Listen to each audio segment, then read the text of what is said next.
Hey folks, my name is Zach Brammer. I work at Andy Moore Hyundai here in Bloomington, Indiana. Today we're going to be looking at the 2022 Hyundai Tucson SEL all-wheel drive with convenience package.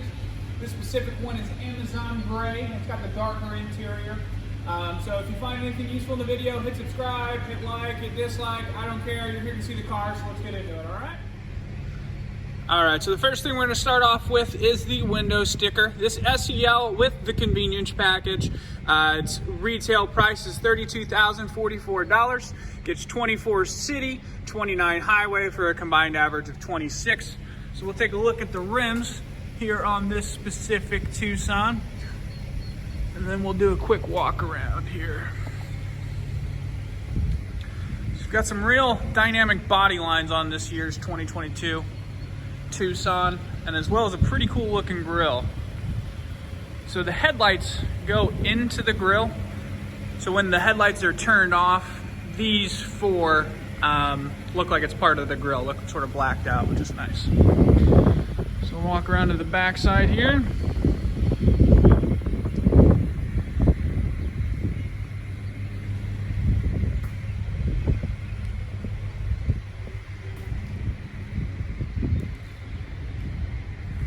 So you got a full LED tail light bar here.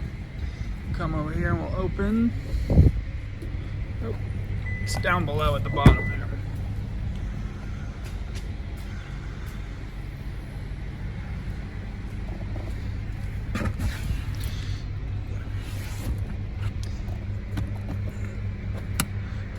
All right, so in this specific one, you can pull these to make the seats fold down.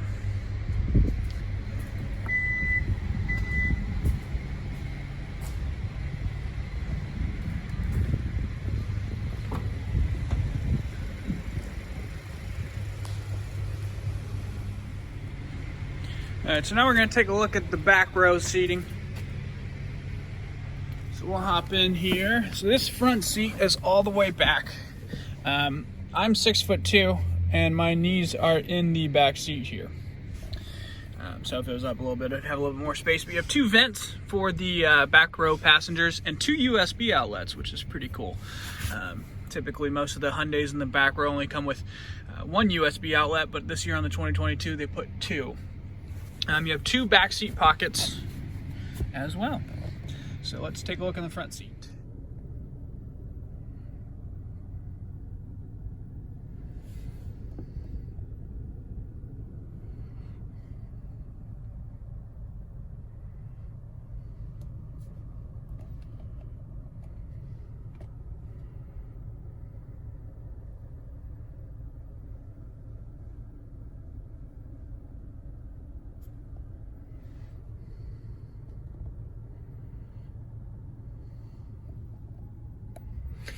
All right, so let's go over some of the features here inside the 2022 Tucson.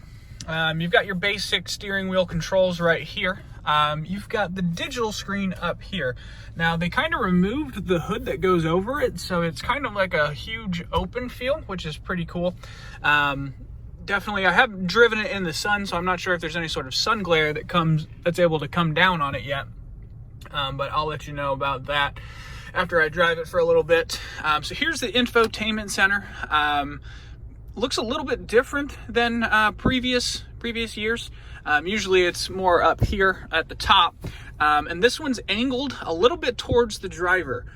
So instead of it just being flat and so both can see it, it's more angled to the driver, because that's really typically who uses it. This one's got dual climate control as well as heated seats. All your HVAC controls are right here.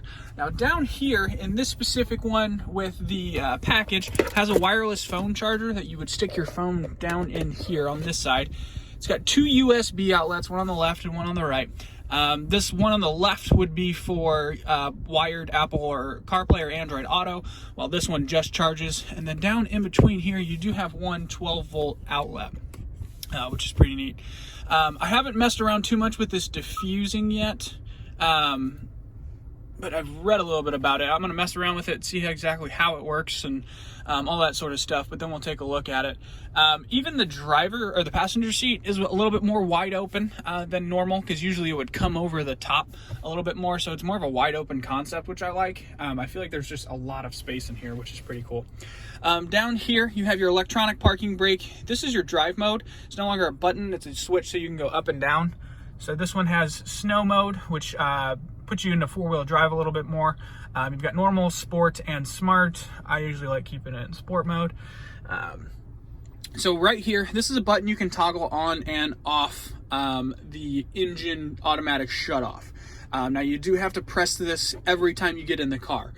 So if you come to a complete stop for long enough to try to save gas, it'll turn your engine off. We've got your differential lock, your downhill braking control, your auto hold for your brakes.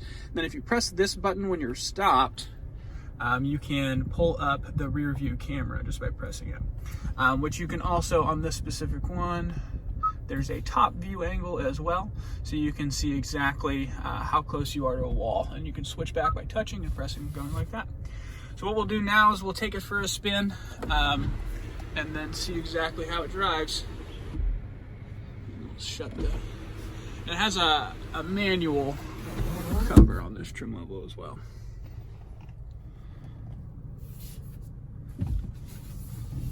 All right, so we're gonna take this one for a quick little spin in sport mode.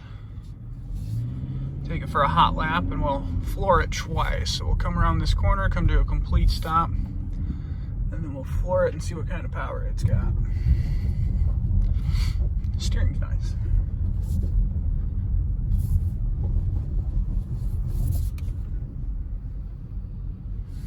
All right, come to a complete stop.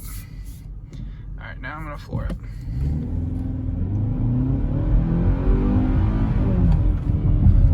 It's got a good amount of get up. There was a little bit of lag between putting all the way down to actually feeling like it's pulling. So let's try again. Come to a complete stop.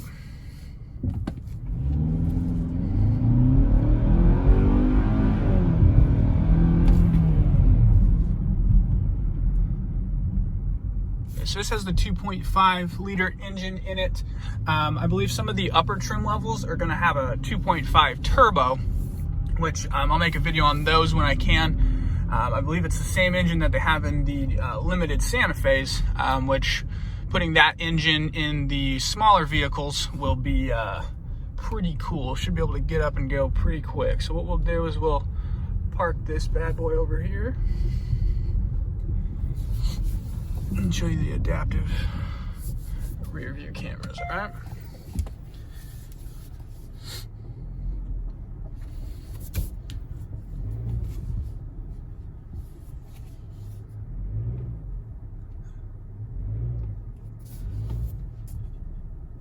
All right, so you can press here, go to the above view.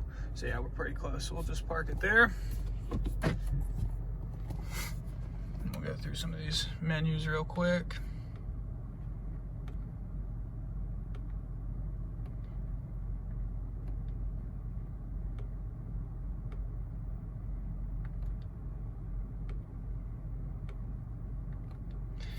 And that's all the menus. All right, so that was a look at the 2022 Hyundai Tucson. This is the first time I've been in it. I like the open design and I like the outside. The outside looks pretty neat, and I like the lights in the grille. But if you have any questions, leave a comment below, or I'll put my email down below as well. If you have any questions, I try to answer as soon as I can. And then I want to remind you about Hyundai's warranty.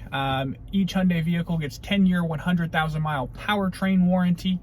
So that covers engine, transmission, drivetrain, drive axles as well, and then you get 5-year 60,000 new car warranty, as well as 3-year 36,000 mile complimentary maintenance on new vehicles. This one does include Blue Link, which is you get 3 years of Blue Link included, so you'd be able to start, turn off, lock, unlock your vehicle from anywhere in the world, as long as you have cell phone service and your vehicle has cell phone service.